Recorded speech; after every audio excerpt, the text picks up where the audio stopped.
തനിക്കുമേൽ കടുത്ത സമ്മർദ്ദമെന്ന് PT കുഞ്ഞുമുഹമ്മദിനെതിരെ പരാതി നൽകിയ വനിതാ സിനിമാ പ്രവർത്തക.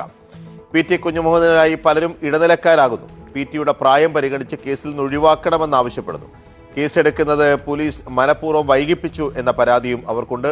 ഇന്നലെ അതിജീവിതയുമായി ഏഷ്യാനെറ്റ് ന്യൂസ് സംസാരിച്ചത് അവർ പറഞ്ഞ പ്രധാനപ്പെട്ട കാര്യം, താൻ വലിയ കടുത്ത സമ്മർദ്ദം നേരിടുകയാണ്. കേസിൽ നിന്ന് പിന്മാറാൻ വേണ്ടി പല ഭാഗത്തു നിന്നും തനിക്ക് മേൽ വലിയ തോതിലുള്ള സമ്മർദ്ദം പലരും ചെലുത്തുന്നുണ്ട്. എന്തിന് ഈ പരാതിയുമായി മുന്നോട്ട് പോകണം? അദ്ദേഹം മുതിർന്ന ചരിത്ര പ്രവർത്തകനാണ്, അദ്ദേഹത്തിന് പ്രായമുണ്ട്, അദ്ദേഹത്തിന് ആരോഗ്യസ്ഥിതി പരിഗണിച്ചുകൊണ്ട് ഈ കേസിൽ നിന്ന് പിന്മാറിക്കൂടെ എന്ന തരത്തിലൊക്കെ തനിക്ക് മേൽ വലിയ സമ്മർദ്ദം ചെലുത്തിയാണ്. തുടക്കം മുതൽ തന്നെ താൻ ഈ പരാതി നൽകിയിട്ടും ഈ സർക്കാരും ഈ സിസ്റ്റവും വളരെ സാവധാനത്തിലാണ് ഈ ഇരയ്ക്ക് അത് പ്രതിക്കൊപ്പമാണ് നിലകൊണ്ടത്. താൻ പരാതി നൽകിയിട്ടും 25-ന് പരാതി നൽകിയതാണ്. പക്ഷേ അതിൽ FIR ഇടാൻ പോലും 8 ദിവസം കഴിഞ്ഞാണ് FIR ഇട്ടത്. അതിന് ഏറെ സമയമെടുത്തു. മാത്രമല്ല, താൻ പോലീസിനോട് നിരന്തരം വിളിച്ച് ശല്യം ചെയ്ത ശേഷം മാത്രമാണ് FIR ഇടാൻ തയ്യാറായത്. അതും മാധ്യമങ്ങൾ വാർത്ത വന്നതിന് ശേഷം.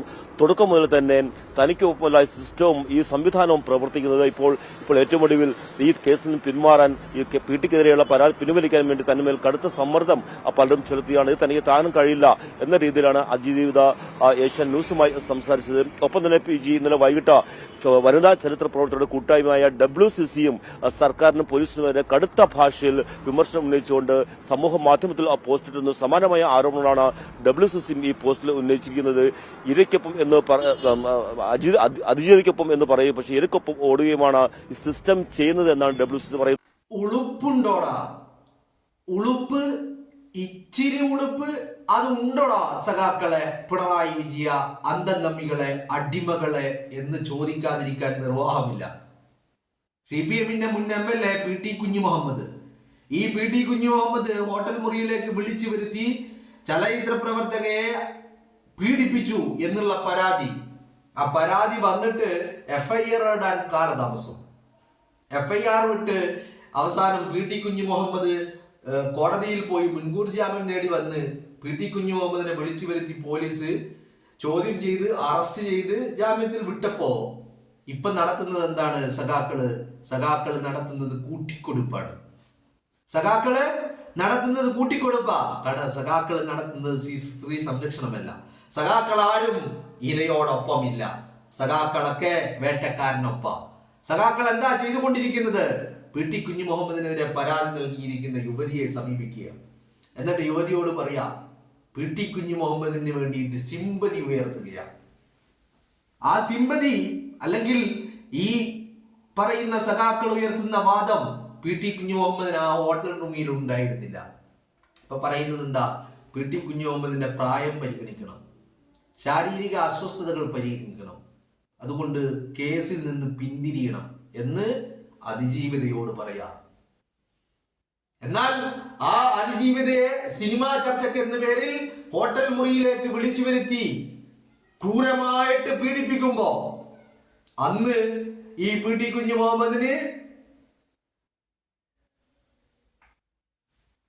പ്രായത്തിന്റെ പ്രശ്നമുണ്ടായിരുന്നില്ല, ശാരീരിക പ്രശ്നമുണ്ടായിരുന്നില്ല, ഒന്നും പ്രശ്നമുണ്ടായിരുന്നില്ല. ഞാൻ സൈലന്റ് ആകുന്നത് ചില വാക്കുകൾ ഞാൻ ഉപയോഗിക്കാതിരിക്കുന്നതാണ്. ഓക്കെ, അത് മാന്യതയല്ല എന്ന് കരുതിയിട്ടാണ് ആ വാക്കുകൾ ഉപയോഗിക്കാതിരിക്കുന്നത്. എനിക്കത് പറയണമെന്ന് വല്ലാതെ എനിക്കിങ്ങനെ തോന്നുന്നുണ്ട്, പക്ഷെ ഞാനത് ഉപയോഗിക്കുന്നില്ല. അപ്പോ ഇതൊന്നും ഇല്ലാതിരുന്ന PT കുഞ്ഞുമുഹമ്മദ് കേസ് വരുമ്പോ സഖാക്കൾ പോയിട്ട് അതിജീവിതയോട് പറയാ പരാതി പിൻവലിക്കണം, പരാതിയുമായി മുന്നോട്ട് പോകരുത്. ഉളുപ്പുണ്ടോടാ സഖാക്കളെ നിങ്ങൾക്ക്? നിങ്ങളാണോ സ്ത്രീ സംരക്ഷകര്? എന്തൊക്കെയായിരുന്നു നിങ്ങളുടെ ബഹളങ്ങള്?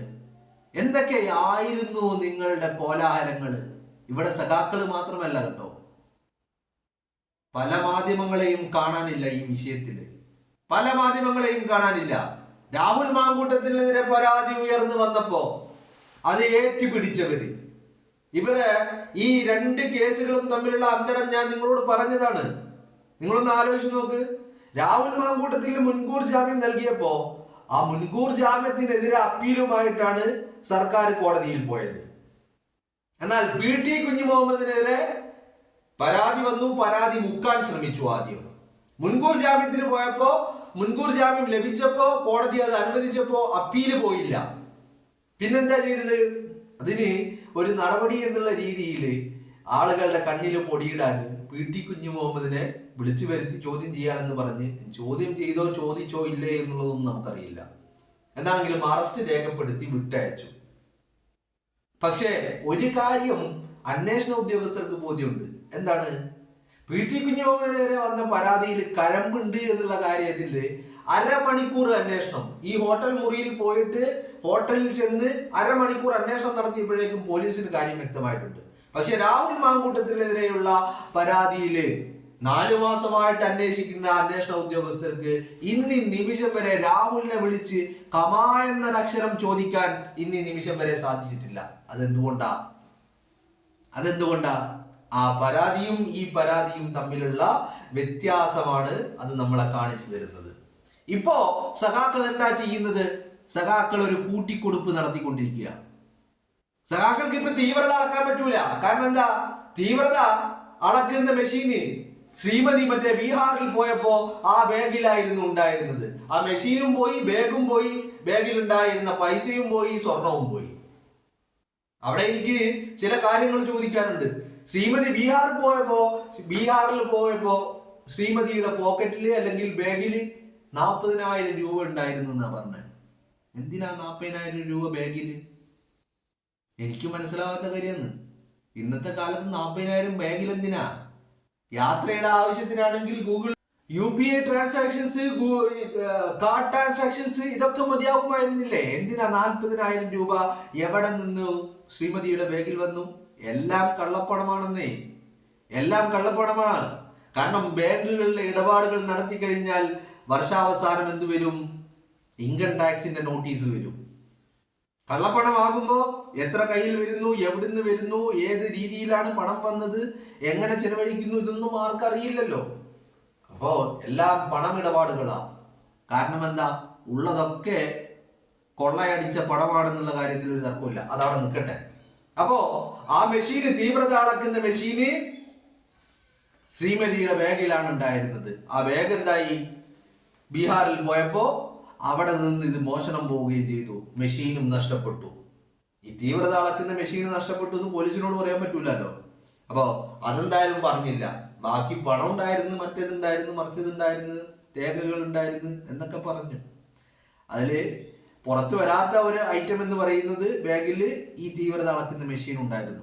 അപ്പൊ എന്തൊക്കെയാണെങ്കിലും ഇപ്പൊ സഖാക്കൾ ചെയ്യുന്നത് എന്താ? സഖാക്കൾ ചെന്നിട്ട് അതിജീവിതയെ ഭീഷണിപ്പെടുത്തുക, പരാതി പിൻവലിക്കണം. കാരണം എന്താ? ഞങ്ങളുടെ മുൻ MLA ആണ്. ഇവിടെ സ്ത്രീകളുടെ സംരക്ഷണമോ ഹോൾസെയിൽ സംരക്ഷണമൊന്നുമില്ല. സംരക്ഷണം വേട്ടക്കാരനെ സംരക്ഷിക്കും ഞങ്ങള്. കാരണം ആ വേട്ടക്കാരൻ ഞങ്ങളുടെ MLA ആണ്. കോൺഗ്രസിന്റെ MLA ആണെങ്കിൽ ഞങ്ങള് അതിന് പരാതിയിൽ കഴമ്പില്ലെങ്കിലും അത് ഞങ്ങൾ ഏറ്റുപിടിക്കും. ഞങ്ങളുടെ MLA ആകുമ്പോൾ ഞങ്ങൾ തന്നെ തീവ്രത അളക്കും. പക്ഷെ ഇപ്പൊ തീവ്രത അളക്കാൻ വഴിയില്ല. മെഷീന് കളവ് പോയി. അതുകൊണ്ട് നിങ്ങൾ പരാതി പിൻവലിക്കണം. ഇനി പുതിയ മെഷീൻ വാങ്ങിയിട്ട് വേണം. അത് അങ്ങനെ വാങ്ങാൻ പറ്റൂല. കാരണം അത് പ്രത്യേകം ഓർഡർ ചെയ്ത് നമ്മുടെ ഓർഡർ അനുസരിച്ച്, നമ്മൾ പറയുന്ന കോൺഫിഗറേഷൻ അനുസരിച്ച് അത് ഉണ്ടാക്കി തരുന്നതാണ്. റെഡിമെയ്ഡ് അല്ല. നമ്മുടെ പർപ്പസ് പറയുന്നു, നമ്മുടെ കോൺഫിഗറേഷനും കാര്യങ്ങളൊക്കെ പറയുന്നു, അതിനനുസരിച്ച് അത് ഉണ്ടാക്കുന്നതാണ്. അതുകൊണ്ട് സമയമെടുക്കും. അതുവരെ കാത്തിരിക്കാൻ പറ്റൂല. കാരണം ഞങ്ങളുടെ മുൻ MLA ആണ്. പരാതി പിൻവലിക്കണം. ആരാ പറയുന്നത്? സഖാക്കളാ പറയുന്നത്. പരാതി ആർക്കാ കൊടുത്തത്? ജീവിത കേരളത്തിന്റെയൊക്കെ എല്ലാവരുടെയും തന്തയായ, അല്ലെങ്കിൽ ഞാനാണ് നിങ്ങളുടെ തന്ത എന്ന് പറയുന്ന പിണറായി വിജയൻ എന്ത് ചെയ്തു? മുക്കി. കാരണം എന്താ? വിജയന്റെ സന്തത സഹചാരിയാണ് ഈ പറയുന്ന PT കുഞ്ഞു മുഹമ്മദ്. വിജയൻ MLA ആക്കിയ വ്യക്തിയാണ് PT കുഞ്ഞു മുഹമ്മദ്. ആ MLA പീഡിപ്പിച്ചു എന്ന് പറയുന്നത് വിജയന് സഹിക്കാൻ പറ്റൂല. വിജയൻ എന്ത് ചെയ്തു? MLA സംരക്ഷിച്ചു. അതിജീവിതയോട് പറയാ, നീ പരാതി പിൻവലിക്ക്. നിർബന്ധിക്കുകയാണ്. ഇപ്പോ സമ്മർദ്ദം ചെലുത്തുകയാണ്. പരാതി പിൻവലിക്കണം. കാരണം പറയുന്നത് എന്താ? PT കുഞ്ഞു മുഹമ്മദിന്റെ പ്രായം, PT കുഞ്ഞു മുഹമ്മദിന്റെ ആരോഗ്യം. ഹോട്ടൽ മുറിയിൽ കയറി പിടിച്ചപ്പോ ഈ പറയുന്ന PT കുഞ്ഞു മുഹമ്മദ് എന്ന് പറയുന്ന തന്തയില്ലാത്തവന് ആ പ്രായം ഉണ്ടായില്ല, അവന്റെ ശാരീരിക ആവശ്യതകളും ഉണ്ടായില്ല. അപ്പൊ അവന്റെ ഇങ്ങനെ ഇരുന്നു. മനസ്സിലായില്ലേ? ഇപ്പൊ പറയുന്നത് എന്താ? ഇങ്ങനെയാണ് എന്താ പറയുന്നത്? അതാണ് ഞാൻ ആദ്യമേ ചോദിച്ചത്, ഉളുപ്പുണ്ടോടാ സഖാക്കളെ എന്ന്. ഉളുപ്പുണ്ടോ? ഈ കേസിന്റെ 2 കേസുകൾ, രാഹുൽ മാങ്കൂട്ടത്തിനെതിരെയുള്ള പരാതി, PT കുഞ്ഞുമുഹമ്മദിനെതിരെയുള്ള പരാതി, രണ്ടിന്റെയും ജെന്യൂനിറ്റി എന്നെടുത്ത് പരിശോധിച്ച് നോക്കിക്കഴിഞ്ഞാല് നിങ്ങൾക്ക് മനസ്സിലാകും ആ കേസ് പോകുന്ന രീതി കണ്ടാല്. PT കുഞ്ഞുമുഹമ്മദിനെതിരെ ആദ്യം പരാതി വന്നു, പരാതി മുക്കി കുറച്ച് ദിവസം. പിണറായി വിജയൻ ക്ലിഫ് ഹൗസിൽ ബെഡിന്റെ അടിയിൽ കൊണ്ടുവച്ചു പരാതി. അത് കഴിഞ്ഞ് പത്രങ്ങൾ വാർത്തയാക്കിയപ്പോ മെല്ലെ അത് അവിടുന്ന് എടുത്തു കൊണ്ടുവന്നു, പോലീസിന് കൊടുത്തു. 1/2 മണിക്കൂർ കൊണ്ട് പോലീസ് തീരുമാനിച്ചു ഈ പറയുന്ന നാറിയെ അറസ്റ്റ് ചെയ്ത് വളർത്തണമെന്ന്. അപ്പോഴേക്കും PT കുഞ്ഞുമുഹമ്മദ് എന്ത് ചെയ്തു? കോടതിയിൽ പോയി. മുൻകൂർ ജാമ്യം ലഭിച്ചാലും പോലീസ് അറസ്റ്റ് ചെയ്തു. എന്നാൽ രാഹുലിനെതിരെയുള്ള പരാതി നിങ്ങളൊന്ന് ആലോചിച്ച് നോക്ക്.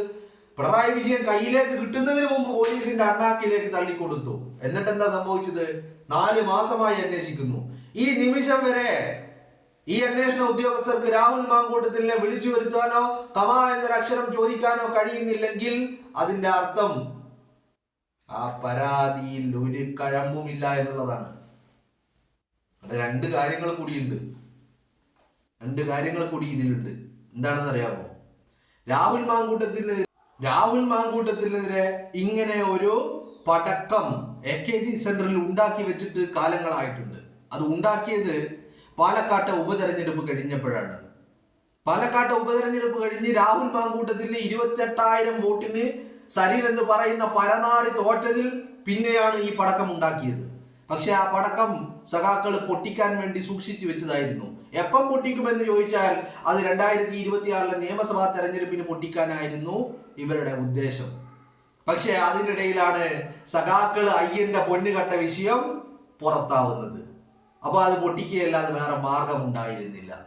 അങ്ങനെയാണ് ഗത്യന്തരമില്ലാതെ സഖാക്കൾ അയ്യന്റെ പൊന്നുകെട്ട വാർത്ത പുറത്തേക്ക് വന്നപ്പോൾ അത് പൊട്ടിച്ചത്. പക്ഷേ ആ പടക്കം കൊണ്ട് രാഹുലിന്റെ രോമത്തിൽ ഒരു പോറലേൽപ്പിക്കാൻ സാധിച്ചിട്ടില്ല എന്നുള്ളതാണ്.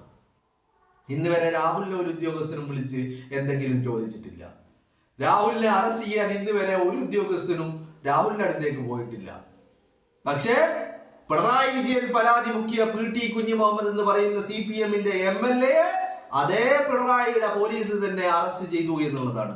ഇപ്പൊ നടത്തുന്നത് പിണറായിക്കും പോലീസിനും സഖാക്കൾക്കും ഒരു കാര്യം ബോധ്യമായിട്ടുണ്ട്. PT പീഡിപ്പിച്ചു എന്ന് പറഞ്ഞത് അത് വെറുതെ പറഞ്ഞതല്ല, അത് ഉള്ളത് തന്നെയാണ്. അപ്പോ അതുകൊണ്ട് പരാതി എങ്ങനെയെങ്കിലും ഇല്ലാതെയാക്കണം. പരാതിക്കാരിയെ ഭീഷണിപ്പെടുത്തുകയാ, സമ്മർദ്ദം ചെലുത്തുകയാ. അതാണ് ഞാൻ ആദ്യമേ ചോദിച്ചത്, ഉളുപ്പുണ്ടോ അടിമകളെ സഖാക്കളെ നിങ്ങൾക്ക്? പിണറായി വിജയൻ എന്ന് പറയുന്ന കഴിവ് കെട്ടവൻ ഇറക്കി വിടടോ അയാളെ. ഇയാളാണോ സംരക്ഷകൻ? ഇവനാണോ തന്ത? തന്തയാണെന്നാ പറയുന്നത്. കേരളത്തിലെ എല്ലാവരുടെയും തന്ത, ഹോൾസെയിൽ തന്ത.